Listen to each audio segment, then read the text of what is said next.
Good evening all of you. मुझे पता है सीडीएस के बच्चे काफ़ी देर से कह रहे हैं कि सर सॉल्यूशन डालो बट थोड़ा सा लेट है। अब ये क्यों होता है मैं इसका रीज़न बता देता हूँ। Because on a daily basis में 2 से 3 वीडियोस डालता ही डालता हूँ, तो उन सबको बनाने में, उनकी प्रोसेसिंग में, सब कुछ करने में थोड़ा टाइम लगता है। And since NDA students are more in number, तो उनकी तरफ से क्वेरीज थोड़ा ज़्यादा रहती है। मतलब आदमी एक है लेकिन उसको 3 3 पेपर सॉल्व करके भेजने पड़ रहे हैं, तो थोड़ा टाइम लगता है। तो that's why, since you people are very matured, तो तुम लोग के लिए इत्मीनान से बैठ के ये वीडियो अब मैं बनाने जा रहा हूँ।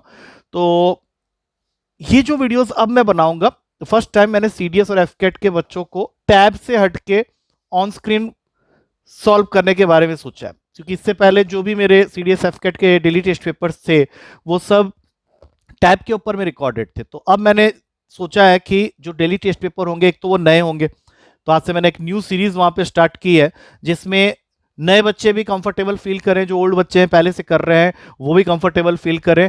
और अब तुम लोग को पैनल के ऊपर में ये सॉल्यूशंस देखने को मिलेंगे। तो आज का जो पेपर कंडक्ट हुआ था वो बहुत बुरा था।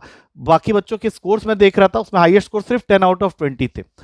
तो ऑब्वियसली हो सकता है कि इन सॉल्यूशंस को देख के you should know your mistakes, और कल जो पेपर होगा उसमें तुम लोगों की परफॉर्मेंस अच्छी आएगी। तो स्टार्ट करते हैं आज के पेपर को। न्यू टेस्ट सीरीज सीडीएस और एफकेट पेपर नंबर 1। पहला क्वेश्चन बहुत ही सिंपल है, नंबर सिस्टम का। क्या दिया हुआ एक बार मैं रीड कर देता हूं, क्योंकि आधे बच्चे तो इसको पढ़ ही नहीं पाए थे मेरे ख्याल से। But anyhow, X square minus 1 whole upon में एक्स, इसकी वैल्यू दे रखी है 4, और तुमको फाइंड करना है X to the power of 6 - 1 whole upon में एक्स क्यूब। अब कैसे स्टार्ट करोगे? ऐसे क्वेश्चन हमने क्लास में किए हुए हैं। सबसे पहले इसको अलग अलग कर लेते हैं।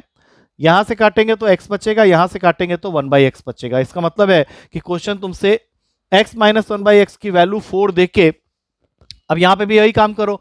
यूं कट करोगे तो तुमको मिलेगा एक्स क्यूब, यूं कट करोगे तो तुमको मिलेगा -1/x क्यूब। मतलब क्वेश्चन हमने बहुत सिंप्लीफाई कर दिया है कि तुम्हारा क्वेश्चन x - 1/x की 4 की वैल्यू दे रहा है, और तुमको निकालना है एक्स क्यूब -1/x क्यूब। इसके लिए मैंने तुम लोग को बताया हुआ है कि जब भी दोनों वैल्यूज एक दूसरे के रेसिप्रोकल हैं, तो वहां पे क्यूबिंग का फॉर्मूला यूज करो, A cube minus B cube -3ab into A minus. तो जैसे ही तुमने देखा कि x और 1/x एक दूसरे के रेसिप्रोकल हैं, तो इसको ओपन करेंगे, एक्स क्यूब -1/x क्यूब -3। अब देखो, इन दोनों को a और b बना के अगर मल्टीप्लाई करते हैं तो ये तो 1 हो जाएगा। और उसके बाद x - 1/x लिखने की क्या जरूरत है, उसकी वैल्यू तो 4 दे रखी है, और 4 का क्यूब होता है 64। अब देख लो, तुमको इतना सा पार्ट सिर्फ निकालना था, तो वो तो आ ही गया तुम्हारे पास 64। ये उधर जाके बन जाएगा +12 एंड द आंसर बिकम 76। तो मेरे हिसाब से ये क्वेश्चन तो सभी ने किया भी होगा, और जिसने नहीं किया वो एक बार स्पेशली देख ले यहाँ पे। अब चलते हैं अगले क्वेश्चन की तरफ। अगला क्वेश्चन है तुम्हारा, यस, इसमें एक छोटा सा करेक्शन था, वो तो मैंने वहां पे बता ही दिया था, एक बार यहां पे भी बता देता हूं। x - 1/x की वैल्यू है रूट का 21, ये तुम्हें दे रखा है। मैं इसको यहां पे लिख देता हूं फिर से। x - 1/x की वैल्यू दे रखी है रूट का 21, और तुमको फाइंड करना है x square plus 1/x square whole multiplied with x plus 1/x। बच्चे काफी कंफ्यूज रहे इस क्वेश्चन में, वहीं पे पूछ रहे थे सर ये क्वेश्चन सही है, सही है, सही है। देखो भाई, सही है तभी दिया है, अगर गलती होती तो मैं वहीं पे बता देता कि मिसप्रिंटेड है। तो स्टार्टिंग कैसे करेंगे? स्क्वायरिंग करो। a माइनस बी के होल स्क्वायर का फॉर्मूला लगेगा, a square plus B square. Again दोनों वैल्यूज रेसिप्रोकल है, तो -2ab में खाली -2 आ जाएगा। √21 का स्क्वायर 21 होता है, तो यहां से हमें एक वैल्यू तो मिल गई, that is x square plus 1/x square 23। उसको यहां पे लिख लेते हैं। अब हमें क्या करना है, तो x square plus 1/x square, हमें x प्लस 1/x चाहिए, तो एक बार इसकी स्क्वायरिंग कर देते हैं। तो ये देगा तुमको x square plus 1/x square plus 2ab, that means 2, जिसमें से x square plus 1/x square तो तुमको पता ही है, यहां पे पुट कर दो तो ये बन गया 25, और तुमको x प्लस 1/x की वैल्यू नेक्स्ट स्टेप पे मिल जाएगी रूट का 25, दैट इज इक्वल्स टू 5। अब ये वैल्यू उठा के यहां डाल दो, 23 इंटू 5 तुम आराम से कर सकते हो, and the answer becomes 115। C is the correct answer. मेरे हिसाब से ये भी बहुत प्लेजेंट सा, अच्छा सा क्वेश्चन था। अब चलते हैं तीसरे क्वेश्चन में। ये भी मेरे हिसाब से बहुत ही सिंपल सा क्वेश्चन है, जरा देखेंगे ध्यान से। थर्ड क्वेश्चन, इसमें तुमको दे रखा है P cube minus Q cube. जो फॉर्मूला मुझे पता है इसका, वो होता है p - q ब्रैकेट के अंदर P square plus Q square plus P Q. लेकिन यहां पे जो सिचुएशन है वो थोड़ा सा बदला हुआ है, और वो तो करेगा ही, डायरेक्ट फॉर्मूला तो वो पूछेगा नहीं। तो उसने क्या बदला है कि उसने तुम्हें P cube minus Q cube का आधा पार्ट पी माइनस क्यू तक तो सेम दिया है, बट उसके बाद उसने यहां पे थोड़ा चेंजेस किया है। उसने लिखा है पी माइनस क्यू का whole square minus X P Q. तो सबसे पहला काम क्या करते हैं, पी माइनस क्यू को नहीं छेड़ते हैं क्योंकि ये तो मुझे चाहिए ही, इसको ओपन कर लो। तो ये बन जाएगा P square plus Q square minus two P Q, और यहां पे लिखा है माइनस एक्स पी क्यू। तो तुम्हें सिर्फ ये सोचना है कि इन दोनों को भी तो चेंज करने की जरूरत नहीं है, बट क्या मैं x के जगह कोई ऐसी वैल्यू डाल सकता हूं जिसको डालने के बाद ये दोनों मिलके पूरे टर्म को सिर्फ प्लस पी क्यू में कन्वर्ट कर दे, क्योंकि वही मुझे चाहिए।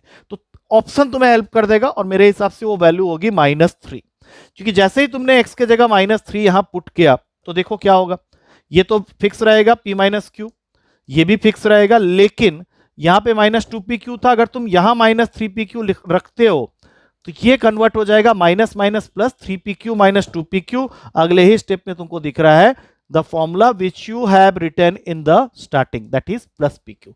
तो सीधा आंसर हो गया b -3। अब यहां तक ये पेपर मेरे हिसाब से विद इन 2 मिनट्स और 3 मिनट्स सबको ये 3 क्वेश्चन कर लेने चाहिए थे, क्योंकि इसके बाद जो क्वेश्चंस आएंगे वो वर्ड प्रॉब्लम्स थे, और उसमें सबसे पहला क्वेश्चन तुम्हारा आ रहा है जो कि एवरेज का था। ये चैप्टर हमारा करंटली रनिंग में है और काफी बेहतरीन लेवल का क्वेश्चन है। अगर तुमने कंसेप्ट्स पे अपने काम किए हैं, कंसेप्ट्स क्लियर हैं, तो ये क्वेश्चन तुमसे डेफिनेटली बनने वाले हैं। अब जरा ध्यान से देखना, क्योंकि इसी के लिए तुम हड़बड़ी मचा रहे थे। बाकी सारे क्वेश्चन तो तुम लोगों ने बना लिया होगा, इन सब क्वेश्चन में फंसे होगे थोड़े बहुत, तो अब जरा ध्यान से देखो, क्योंकि आने वाले पेपर में ऐसे क्वेश्चन तुम्हें देखने को हर दिन मिलने वाले। क्वेश्चन स्टार्ट होता है, average age of a class was 15 year, but ये नहीं बताया कि स्टूडेंट्स कितने हैं। तो हम लोग लेट कर लेते हैं, क्योंकि वैसे भी हमें आगे जाके हाउ मेनी स्टूडेंट्स ही पूछा है, where there in the class initially. तो लेट अस अज्यूम कि ये बच्चे हैं n, और अगर उनका एवरेज देख रहा है 15, तो इनका सम बना लो 15n। 15n का मतलब है कि इस वैल्यू के अंदर में जितने भी बच्चे हैं, n बच्चे, जब हम उसको उसके एवरेज से मल्टीप्लाई कर देते हैं तो हमारे पूरे क्लास के बच्चों के सम ऑफ द एजेस वहां पे आ गए। अब इसमें क्या हो रहा है, 5 बच्चे और ऐड हो रहे हैं। When 5 boys whose average age was 12 year and 6 months were admitted, 5 बच्चों के एवरेज एज की वैल्यू दे रखी है 12 years and 6 months, that means 12 1/2, तो ये बन जाएगा 25/2। तो 5 बच्चों की एज जब ऐड होता है तो क्या होता है, the average was reduced by 6 months, average was reduced by 6 months। तो अब तुमको यहां पे ये सोचना है कि ये जो 5 बच्चे एक्स्ट्रा आए, पहले क्लास में कितने बच्चे थे, n थे, अब ये 5 बच्चे एक्स्ट्रा आए, मतलब स्ट्रेंथ हो गया n+5। लेकिन इससे जो तुम्हारा एवरेज था, कितना था एवरेज, 15 था, वो 1/2 कम हो गया है, 6 months कम हो गया। तो ये कितना बन जाएगा, ये बन जाएगा 14 1/2, या जिसको मैं लिख सकता हूं नेक्स्ट स्टेप में n+5 29/2। तो एक तरह से देखा जाए तो तुमको इस इक्वेशन को ही सॉल्व करने की जरूरत है। तो अब तुम क्या करोगे, इसको मल्टीप्लाई कर दो 125/2। बाकी बेसिक कैलकुलेशन है, देखो 15n है, यहां से ये इधर आएगा तो -29n/2 हो जाएगा, और ये दोनों बन गए 145/2, इन दोनों को मल्टीप्लाई करके, और इसको यहां भेज दो माइनस का 125/2। इस साइड से ये वैल्यू रिड्यूस होकर n/2 हो गई है, और यहां से ये बन गया 20/2। तो 2 से 2 काटा, कितने बच्चे हैं अपने पास, 20 बच्चे हैं। I think the correct answer is C. I hope ये समझ में आ गया होगा। वीडियो को 1-2 बार और देख लेना आराम से, तुम्हें चीजें समझ में आ जाएंगी, और इस तरह के अभी 2 क्वेश्चन और आने। तो अब चलते हैं अगले क्वेश्चन की तरफ। अगला क्वेश्चन, जिसके बारे में आज मॉर्निंग में ही मैं आते ही डिस्कस किया था, कंबाइंड एवरेज का क्वेश्चन है। कंबाइंड एवरेज के क्वेश्चन के अंदर में तुमको एक कंबाइंड एवरेज दिया होगा, जो कि इस क्वेश्चन में दिया हुआ है, average salary of workers of a factory is 6000। Suppose कर लेते हैं कि एक फैक्ट्री है, उसमें n नंबर ऑफ वर्कर्स हैं, और इन n नंबर ऑफ वर्कर्स का एवरेज सैलरी जो है वो 6000। तो हम लोग यहां पे लिखने वाले हैं 6000n। अब ये मैंने फिर क्या किया, टोटल नंबर ऑफ वर्कर्स को उनके एवरेज से मल्टीप्लाई कर दिया, जिसके कि sum total of all the workers आ जाएगा। उनके सैलरी का सम टोटल आ गया है 6000n। अब हमारे पास में 2 तरह के वर्कर्स हैं, एक है टेक्नीशियंस और एक है नॉन टेक्नीशियन।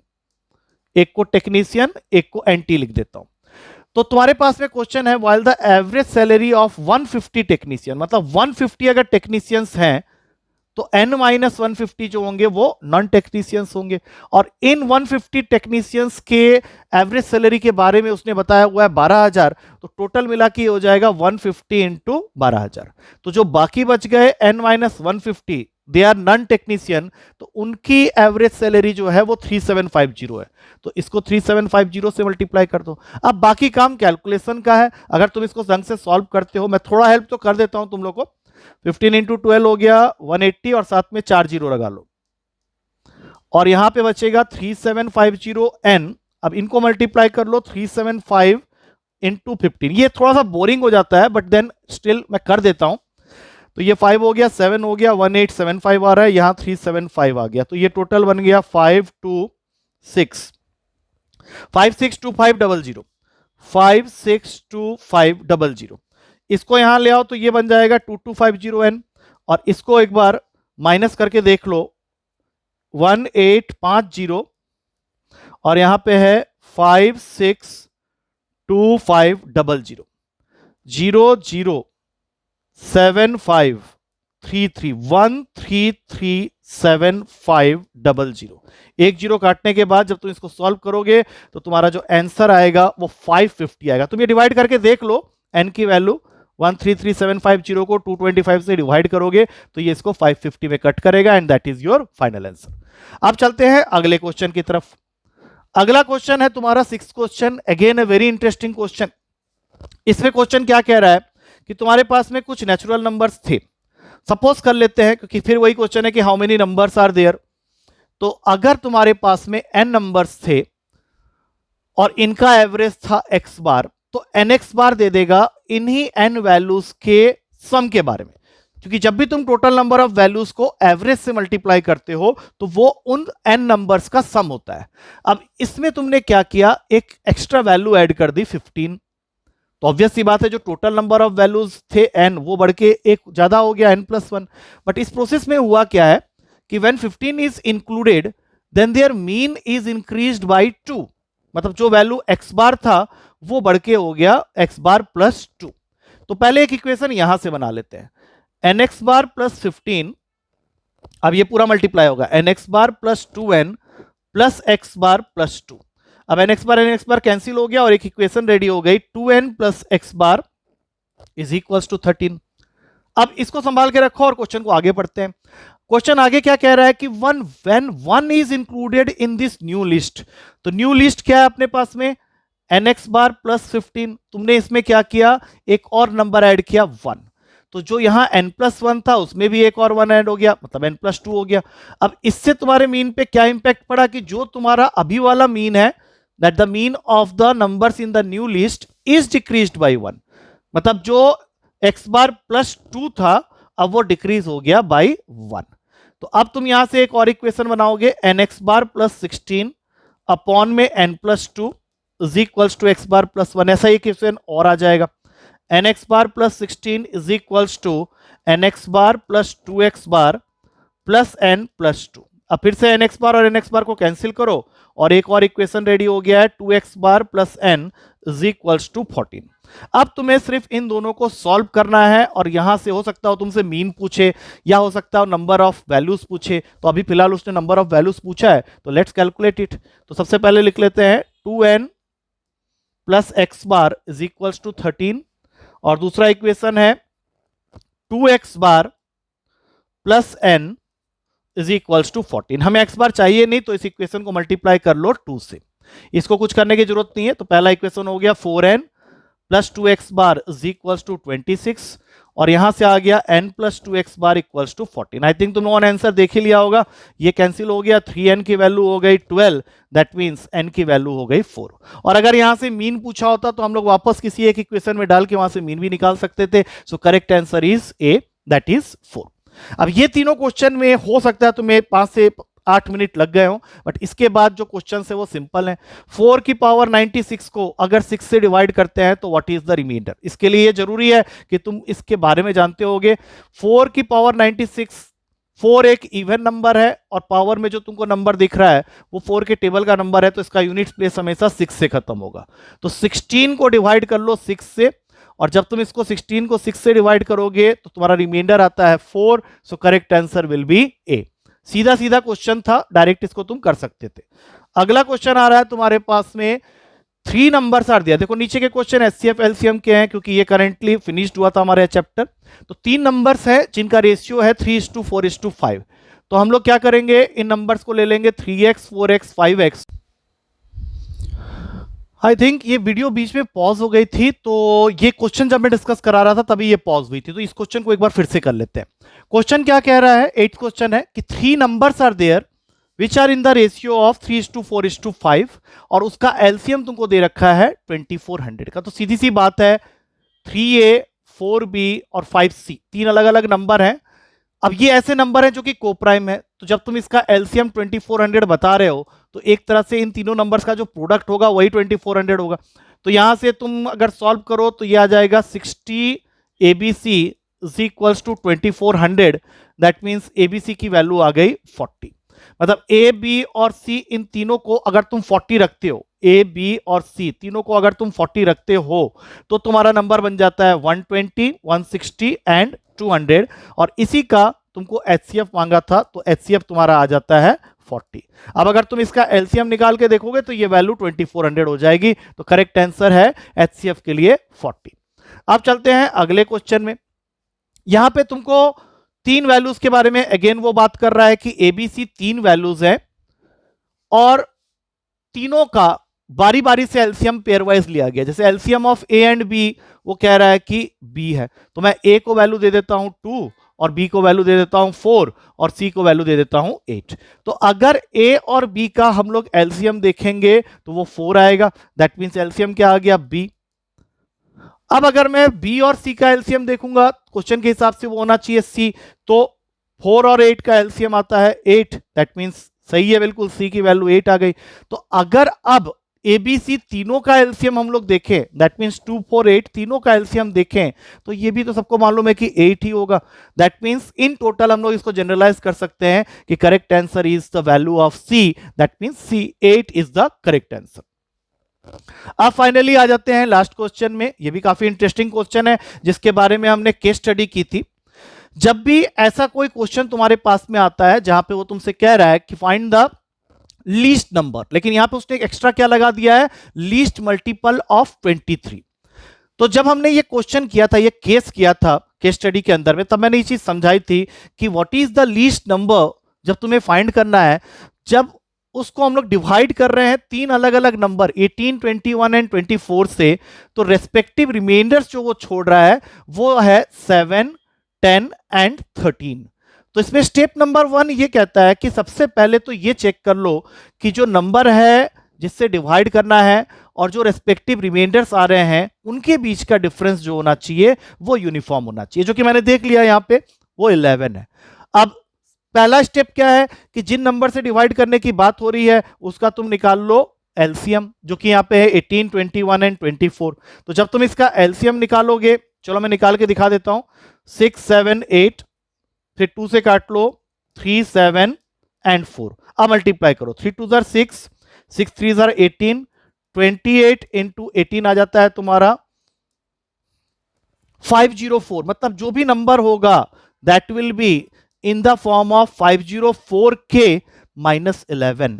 अब ये -11 क्यों करते हैं, क्योंकि मैंने थ्योरी में बताया था कि जो कॉमन डिफरेंस वहां से आ रहा है उसको इस केस में माइनस करना पड़ता है। लेकिन उस समय मैंने क्या किया था कि एलसीएम के साथ में उसको माइनस किया था। अभी मैंने यहां पे सिंपली एक k लगा दिया है।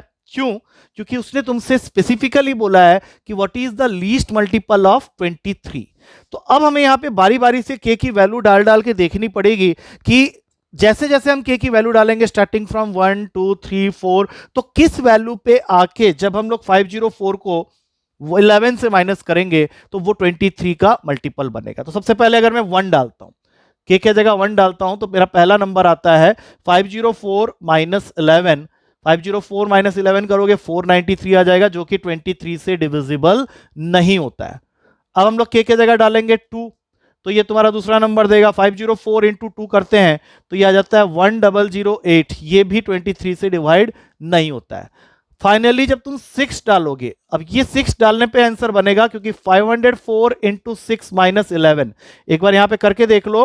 504 इंटू 6 होता है 3024, माइनस 11 करोगे तो ये बन जाएगा 3013, और 3013 को जब तुम चेक करोगे 23 से तो ये डिविजिबल हो जाएगा। So correct answer is B. तो आगे से ध्यान रखना, जिस नंबर के मल्टीपल के बारे में वो कह रहा है उस वैल्यू को लाने के लिए जो तुम्हारा एलसीएम आया है उसके साथ के मल्टीप्लाई करो, जो कॉमन डिफरेंस यहां पे आ रहा था उसको माइनस करो, और फिर एक एक करके के की वैल्यूज डाल डाल के देखो कि कहां पे वो लिस्ट नंबर आता है जो कि उसके टेबल पे आएगा। तो ये लिस्ट नंबर हमें जाके मिला, थोड़ा मेहनत करना पड़ा, के की वैल्यू 6 डालने पे आ रहा है। तो 3013 is that list number which is a multiple of 23 and which when divided by 18, 21 and 24 gives remainder 7, 10 and 13. So with this we come to the end of the discussion of this so called CDS FCAT का पहला paper जिसको मैंने panel के ऊपर solve किया हुआ है। तो कल फिर मिलेंगे नेक्स्ट पेपर के डिस्कशन के साथ में। आज अच्छे से प्रिपेयर करो सो दैट आज जो बुरा हुआ है कल सही हो। अब सॉल्यूशन में थोड़ी देर में अपलोड करूंगा, it will take some 10 to 15 minutes time, so don't panic it down, क्योंकि ये थोड़ा वीडियो बीच में कट भी हुआ था तो उसको मर्ज करके डालने में थोड़ा सा टाइम लगता है। Take care and thank you to all of you.